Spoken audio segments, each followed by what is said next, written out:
তুই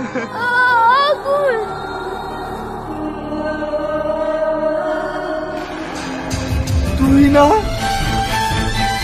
তো হ্যালো বন্ধুরা, কেমন আছেন? আশা করি সবাই ভালোই আছেন। আমার এই চ্যানেলটি নতুন হয়ে থাকলে অবশ্যই একটা সাবস্ক্রাইব লাইক করে দিবেন, আর ভিডিওটা যদি ভালো না লাগে থাকে তাহলে কমেন্টে অবশ্যই জানাবেন। তো বন্ধুরা, বেশি সময় নষ্ট না করে ভিডিওটা শুরু করা হোক। তো রাক্ষস পার্ট 2 কবে আসবে দেখতে চাইলে এই ভিডিওটাকে ছোট্ট একটা সাবস্ক্রাইব করে ঠিক দিবেন অবশ্যই। পার্ট 3 কবে আসবে ভিডিও চাইলে ধৈর্য ধরে দেখতে থাকবেন, এই ভিডিওটাকে সব বিস্তৃত জেনে নেবেন।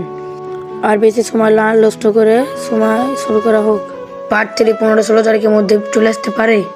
কিন্তু এখানে রিয়াজ রীতির গলা ধরেছিল, রীতিকে মারতে চেয়েছিল। রীতি কিন্তু রীতির চোখ বন্ধ করে দিচ্ছিল। তুহিনাকে তার ঘরের ভিতর থেকে আনছিল, কিন্তু ওখানে আগুন ভীষণ কাঁদছিল। আগুনে বাবা মাকে রিয়াজরা মেরে দিয়েছিল গুলি করে, কিন্তু আগুন তুহিনার দিকে তাকাচ্ছিল। সেই সময় তুহিনা হাত ভরে তার ভাইকে ডাকছিল। এখানে ভিডিও শেষ হয়ে